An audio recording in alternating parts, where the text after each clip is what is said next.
Major funding for KPBS Evening Edition has been made possible in part by Bill Howe Family of Companies, providing San Diego with plumbing, heating and air, restoration, flood and remodeling services for over 40 years. Call 1-800-BILL-HOWE or visit billhowe.com. And by the Conrad Prebys Foundation, Darlene Marcos Shiley, and by the following.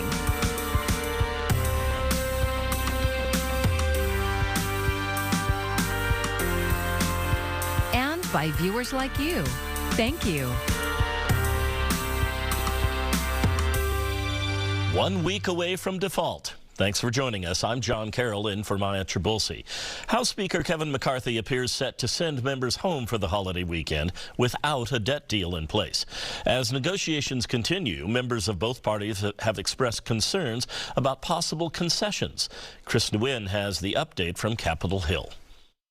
Debt negotiations between the GOP and the White House will likely continue into the weekend as the risk of a first-ever default grows. Every hour matters. That's why the White House has to become very serious about this. And that's why we worked well past midnight last night.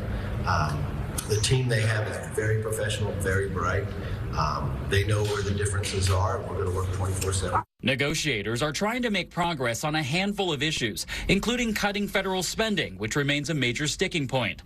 But some lawmakers are urging the president to invoke the 14th Amendment, using an untested legal provision, which some scholars argue would allow him to address the debt on his own. If it's a choice between a catastrophic deal for the American people, either through default or through these awful spending cuts, then I think the president would have to go to using his unilateral authority to raise the debt ceiling.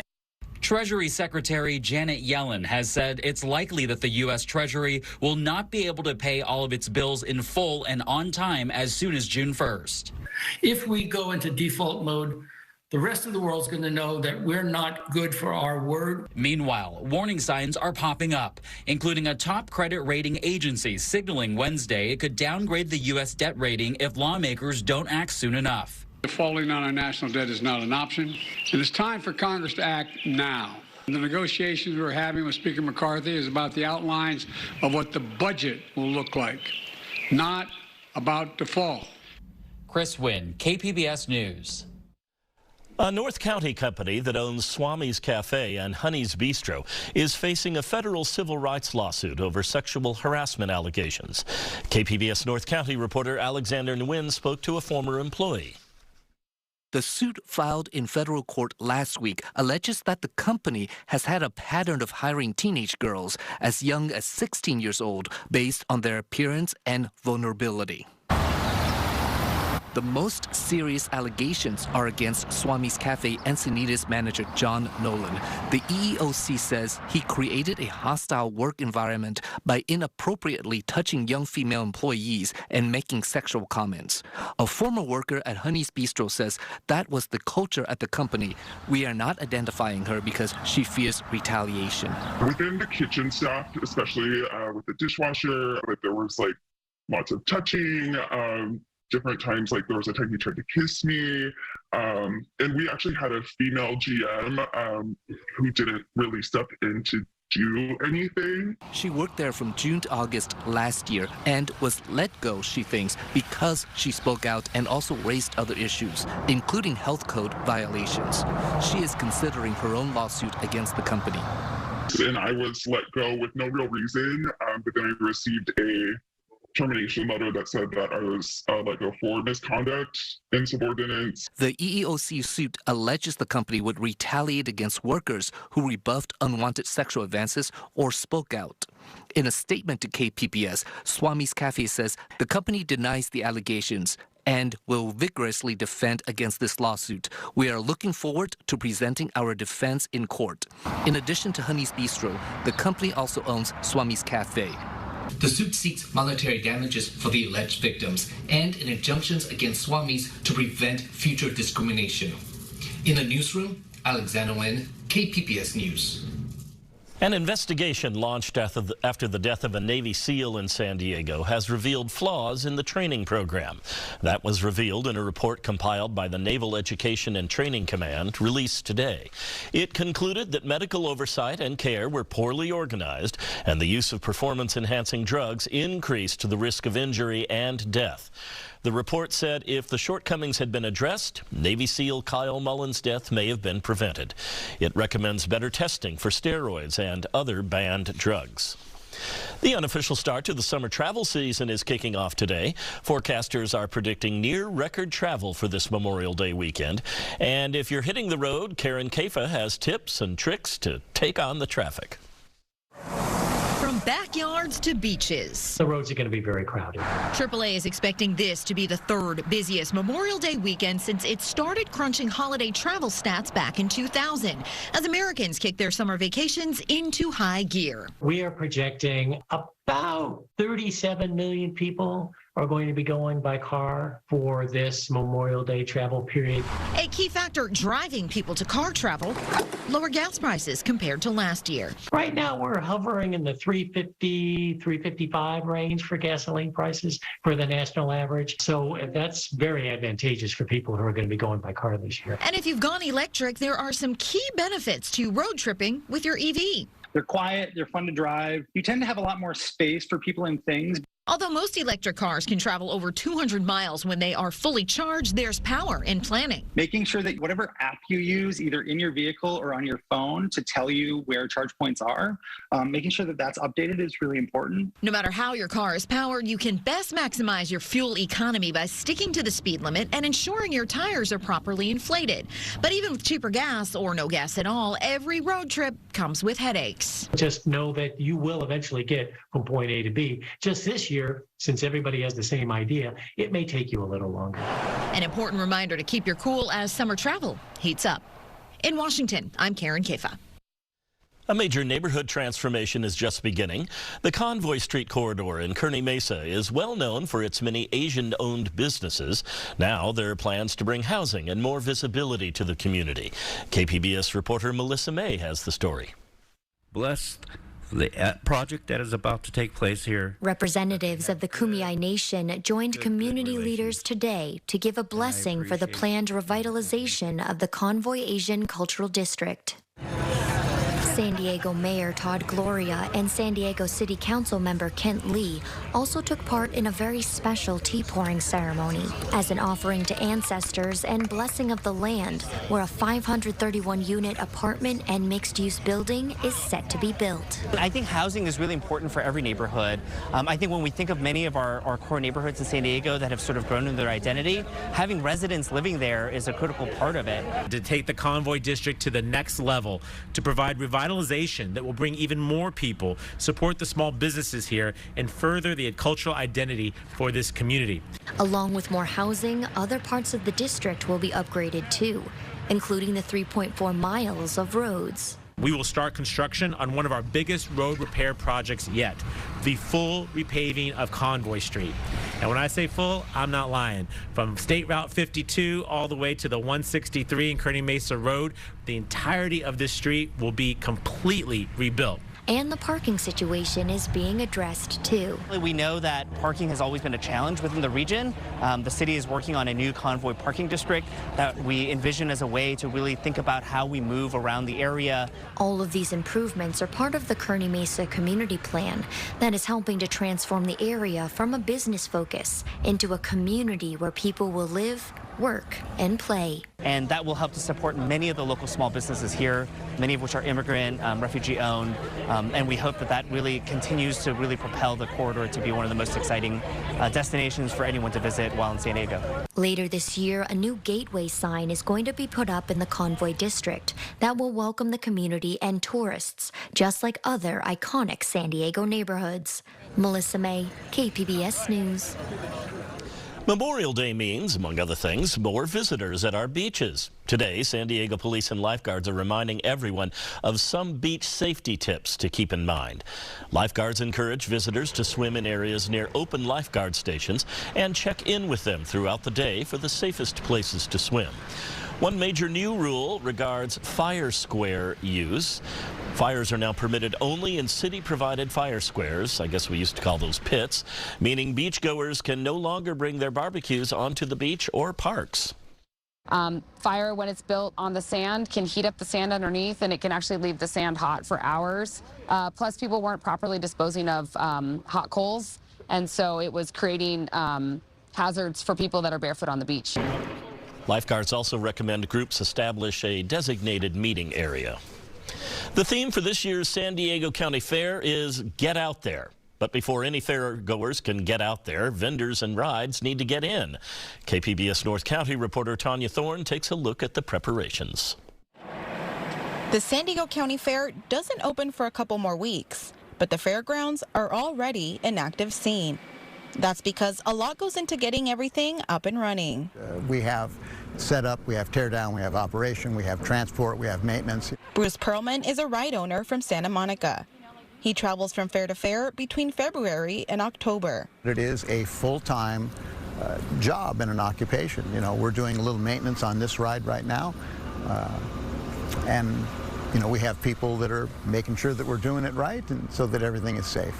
Perlman says when it comes to fair rides, the state of California has a robust set of inspections before the fair opens. We have inspectors from the fair, we have inspectors from the state, we have our own inspectors, so safety is paramount for all of us. No one is in this business to see anybody get hurt. But they are in the business of seeing the community have fun. And part of the fair fun is also the food. Vincenzo Giamanco is a new vendor this year and brings along s'mores and more. We had this concept of doing like a s'mores area, so you can come here with your family, roast s'mores. We have some walking desserts. We have a campfire cone, which is like a s'mores cone that you're able to walk around with and eat. But we also have s'mores boards, which is where it's like an array of different candies and stuff like that. Giamanco says with all of the different food options, all vendors look for ways to stand out. Because at the end of the day, the fair is an economic driver for all involved. It's all the small businesses that rely on the fair for their revenues. So all the vendors in the commercial halls, all of the food vendors, you know, many of them travel the fair circuit, and this is what they do for their business all year long. And then, of course, all of the ride and game owners. Katie Mueller with the Del Mar Fairgrounds says getting things ready for the fair takes a group effort. And part of that effort are the hundreds of seasonal workers the fair hires. Employment opportunities are still available. The fair opens on June 7th and runs until the 4th of July. Tanya Thorne, KPBS News. Nearly 300,000 San Diego County residents could get financial help to pay for groceries, but don't. KPBS reporter Katie Hyson has more. The largest number of people eligible for CalFresh food assistance who are not enrolled live in majority Latino communities, including College Grove and City Heights in San Diego and the city of Chula Vista. Some incorrectly believe enrolling will affect their citizenship application. And though the county has begun acting on recommendations to make the application process easier, advocates say it's still too difficult. But Hunger Coalition CEO Anahid Braki says the struggle pays off. A family of 4 can receive more than $900 per month. And while the program can be difficult and complicated to enroll in, the time is worth it for the amount. $926 is equivalent to about 30 trips to a food bank. The income limit is double the federal poverty level, and childcare costs are deductible. For help enrolling, call 211. Katie Hyson, KPBS News. In recent years, there's been a nationwide push to include more diverse books in school libraries. As we celebrate Asian American Pacific Islander Heritage Month, Chris Nguyen introduces us to a group that's working to do just that, and he explains the positive impact it's having on students. Outside the nation's capital, a special gathering. I don't remember reading any books with people that look like me. These kids at Drew Elementary School are getting a timely visit from the May Book Project, which was created last year when a group of St. Louis, Missouri high school students say they were ignored after asking some of their school libraries to buy more Asian American books in celebration of Asian Pacific Heritage Month. This book is called Where Three Oceans Meet. The May Book Project now offers a free toolkit resource guide, and a book list, organizers say, of about 250 high-quality and vetted Asian American titles. I have eyes that kiss in the corner and glow like warm tea. Student Ambassador Cassie's son was among those who turned to the Very Asian Foundation for Help, which is working to make book drops like this one a reality. I don't know if they can fully realize how important and how incredible it is that we're able to be here today and read these books that feature characters that look like us and look like other people. While there has recently been a nationwide push to include more diverse books in schools, there's still much work to be done. According to the National Education Association's most recent data, only around 9% of children's books published in the U.S. include Asian characters. Over the past year, the foundation has worked with libraries all over the country and now has hundreds of requests. But books cost money, and the program is working to raise more of it with hopes of reaching more people. These kids can now be in a world that hopefully celebrates their differences, that they can celebrate their heritage and be proud of their heritage. An eye-opening impact, one story and one student at a time. It meant a lot for me because I could bring these new titles to the children that they had not yet seen. Staff members at Drew say they were honored their school was chosen as a recipient. We have to continue to be there for one another, that our students are the product of what we create. Showing the next generation what's possible when we all embrace what makes each of us unique. There's so many stories and I think memories that are being made with these kids that we don't even know about, but you just know that it's going to stay with them for the rest of their lives. In Arlington, Virginia, I'm Chris Wynn reporting. Releasing all episodes of a TV series at once can lead to binge watching. But more than that, it puts a lot more control in the hands of viewers. KPBS SciTech reporter Thomas Fudge has more on a new economic study from UC San Diego. When you binge watch a TV series, is that like binge drinking or eating, a loss of self-control? Economist Uma Carmarker says that's not always true. In fact, lots of people plan to binge watch. If an episode of a television show is one serving, do you maybe want to have two? But it doesn't have to have negative connotation. Ironically, when streaming services offer all episodes at once, that gives the consumer a lot more control, not a lack of control. People really value the ability to organize their time and to choose how much they binge or don't binge. And having all the episodes available at the same time, making it bingeable, lets me be in the driver's seat as opposed to the platform. Carmarker is a neuroeconomist. That means she tries to get into the heads of consumers and learn how they make decisions. The study she co-authored is called Planning to Binge. The study found that binge watching focused on shows with an overarching plot that relied on following a series of shows. Carmarker calls these shows sequential. And we took people's ratings for those same shows as more or less sequential, and we found that there was a correlation. The more sequential you saw a show, the more bingeable you thought that show was. Shows like Breaking Bad. Two other familiar shows rated high in the study as very sequential and bingeable were Better Call Saul and Stranger Things. Lessons for the media? The internet has changed everything, and it's moved in the direction of consumer choice. Carmarker says this choice comes in what people consume, how they consume it, and it affects a lot more than just entertainment media. Whether it's educational, entertainment, or the edutainment we get off of YouTube these days, or KPBS. And so that ability to pick is something that is relatively new, given digital and streaming media, and something that consumers and just that we all really see a lot of value in. That level of choice wasn't available in traditional media, and survivors in the business are the ones that learn how to adjust. Thomas Fudge, KPBS News.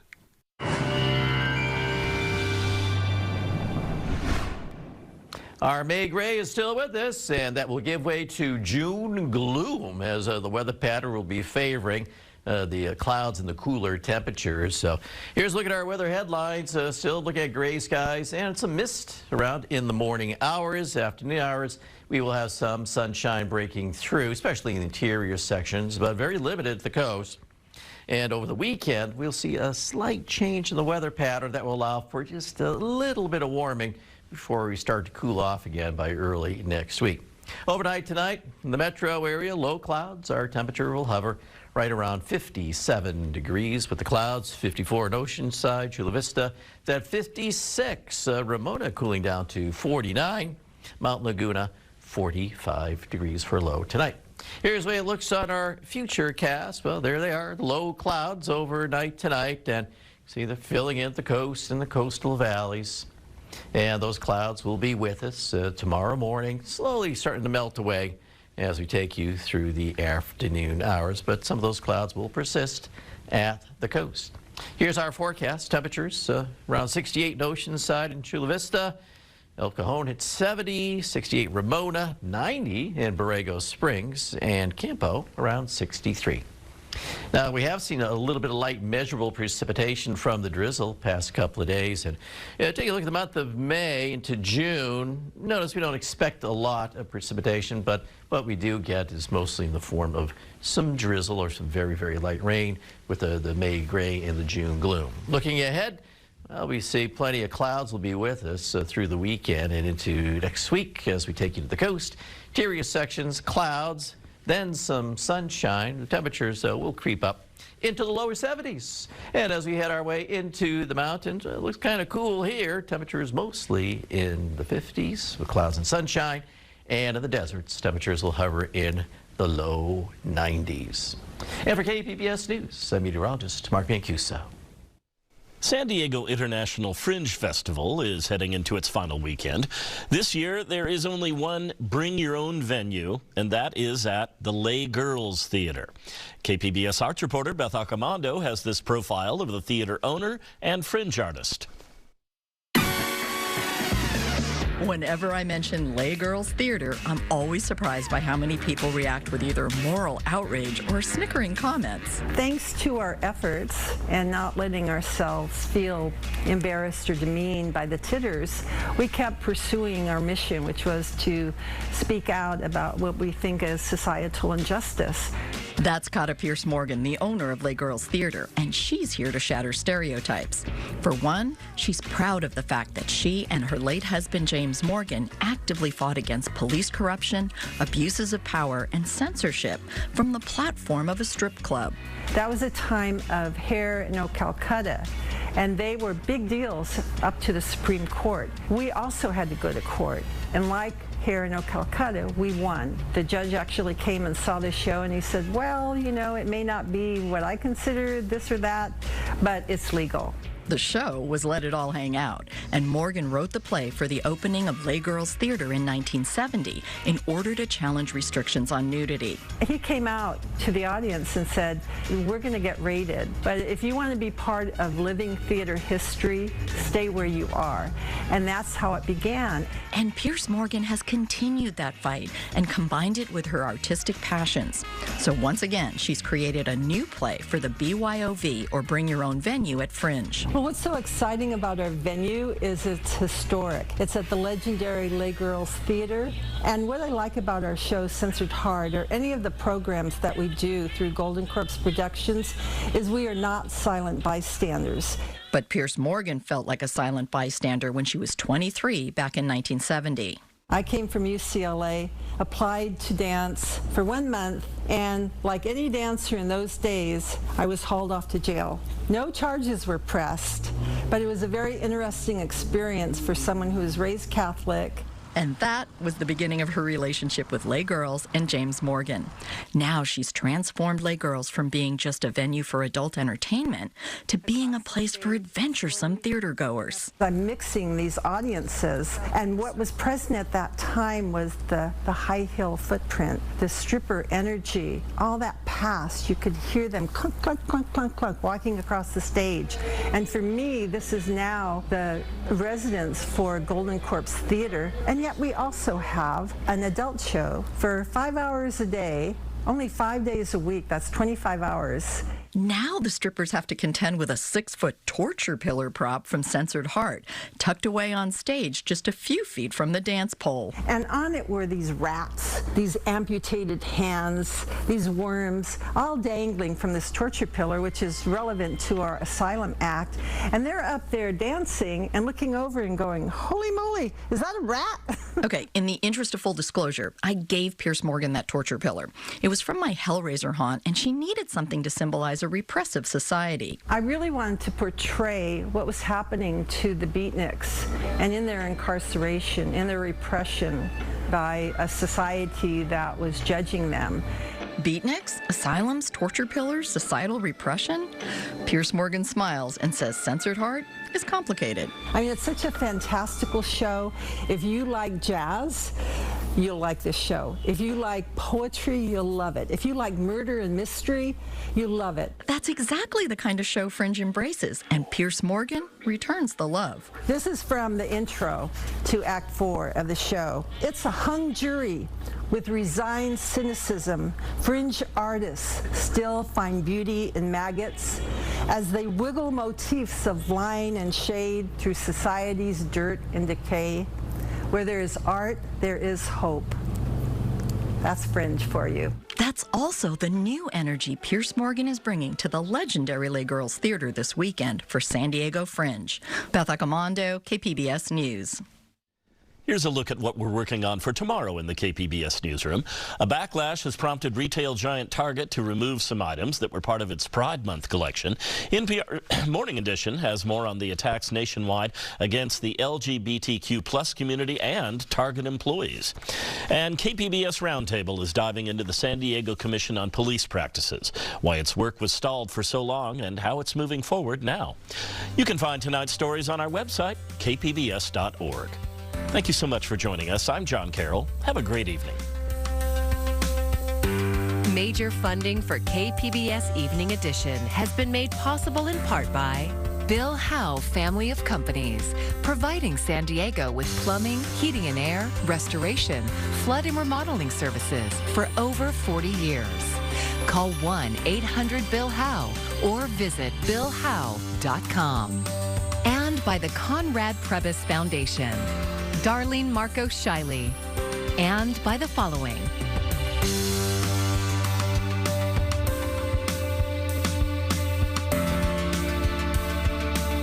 And by viewers like you. Thank you.